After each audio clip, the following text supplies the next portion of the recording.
Hello everyone, welcome to PK Learning Hour. Our today's topic is a short speech on Republic Day. मैं अपनी हर एक video में हमेशा कहती हूँ कि कोई भी टॉपिक जिसकी आपको स्टेज परफॉर्मेंस देनी है, कोई भी वो टॉपिक जिसकी आपको स्पीच देनी है, तो पहले आपको उसकी डीपली नॉलेज होनी चाहिए, आपको उसे उसके बारे में डीपली पता होना चाहिए। जब हमें उस चीज़ की नॉलेज होती है तभी हम स्टेज पर कॉन्फिडेंटली बोल पाते हैं। तो ऐसे ही स्पीच को लेके है। स्पीच अगर आप देखकर जो है सुना रहे हैं, देखकर बोल रहे हैं स्टेज पर, तो भी आपको जो है उसके बारे में पूरा पता होना चाहिए। और बिना देखे बोल रहे हैं तो आपको ऑब्वियसली सी बात है कि बहुत अच्छे से आपको लर्न भी होना चाहिए और उसके बारे में आप कॉन्फिडेंटली फेस टू फेस जो है लोगों के सामने देख कर तभी बोल पाएंगे जब उस टॉपिक पर आपको बहुत अच्छे से नॉलेज होगी। तो चलिए ज़्यादा टाइम वेस्ट ना करते हुए अपनी वीडियो की तरफ आगे बढ़ते हैं। तो स्टार्ट करते हैं a short speech on Republic day. Firstly आपको कोट देनी है, एक बहुत प्यारी सी कोट जहाँ पर आपको फोकस देना होता है।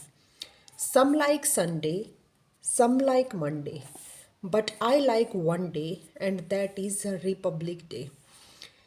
अगर आपको सबका थॉट अलग होता है, सबका माइंड अलग तरह से काम करता है, अगर आपको इस तरह की कोट अच्छी ना लगे तो मैं कोट की स्पेशल जो है एक शायरी हिंदी और इंग्लिश दोनों की एक वीडियो स्पेशल लेकर आऊँगी, तो आप वहाँ से भी कोई भी प्यारी सी कोट उठा के यहाँ रख सकते हैं। उसके बाद आपको अपनी इंट्रो देनी है। आप अपना नेम क्लास भी यहाँ पर मेंशन कर सकते हैं। और अगर एक बड़े लेवल पर आपका फंक्शन है तो आप यहाँ पर पूरा भी बोल सकते हैं। A great morning, a warm welcome to the respected principal sir, teachers and parents, जो भी है आप यहाँ पर मैं अपनी हर एक वीडियो में बता चुकी हूँ, तो वो आप पहले बोल सकते हैं। बट यहाँ पर मैंने मेंशन नहीं किया है तो मैंने स्टार्टिंग की है। A great morning to everyone who is present over here on the prosperous occasion of Republic Day. Clear? तो यहाँ पर आप ग्रेट मॉर्निंग आपने की और सबको आपने इकट्ठा विश कर दिया। ओके और यहाँ पर आप पर्टिकुलर नाम मेंशन करके भी, जो चीफ गेस्ट इनवाइटेड है तो वहाँ उसका नेम मेंशन करके भी आप लिख सकते हैं। At first wish you all a very happy Republic Day. तो सबसे पहले आपने रिपब्लिक डे को विश करना। Republic Day is celebrated to remember the historic moment when our nation became an independent republic country। हमारा देश 15 अगस्त 1947 को जो है उसे फ्रीडम मिल चुकी थी, लेकिन हमारे बहुत सारे जो रूल्स थे, हमारे बहुत सारे जो थे कॉन्स्टिट्यूशन जो लागू किए गए, वो कब किए गए, तो उसी के लिए हम रिपब्लिक डे सेलिब्रेट करते हैं। To make the event memorable, the national event is celebrated every year with a lot of joy, happiness, and pride in our heart.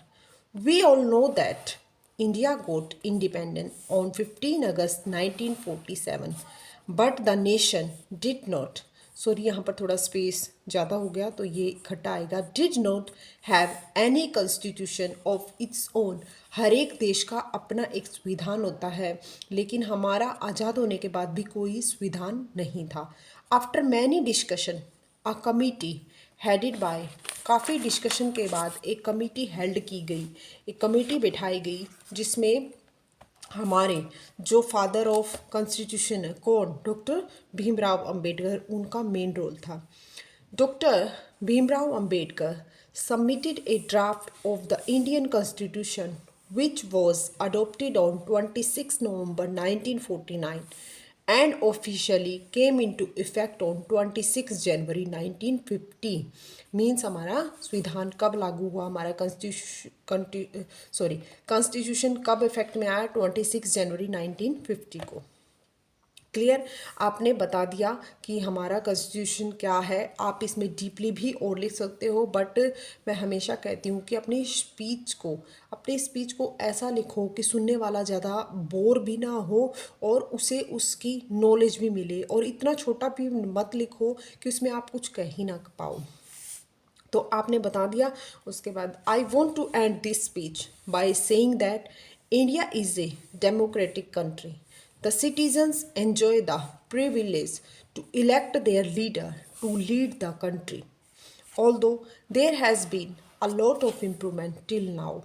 It can also be said that we have been facing a few problems such as pollution, poverty, unemployment etcetera. ये बहुत सारी problem है जो हमारा देश आज़ाद होने के बाद भी अब भी हम लोग फेस कर रही है। One thing we can do is to promise each other that we will become a better version of ourselves so that we could contribute to solving all these problems and making our nation a better place. ऐसा नहीं है कि हम बहुत सारी चीज़ें हैं, for example pollution को ही लेके है कि हम सोचते हैं कि अकेले हम क्या कर सकते हैं। नहीं, ऐसा नहीं है। तो हमें एक यूनिटी बनानी होगी। जो यंग है, जो यूथ है, उनको जो है इसके लिए आगे बढ़ना होगा। तो अपना कंट्रीब्यूट अपनी इंडिया के लिए ज़रूर देना होगा।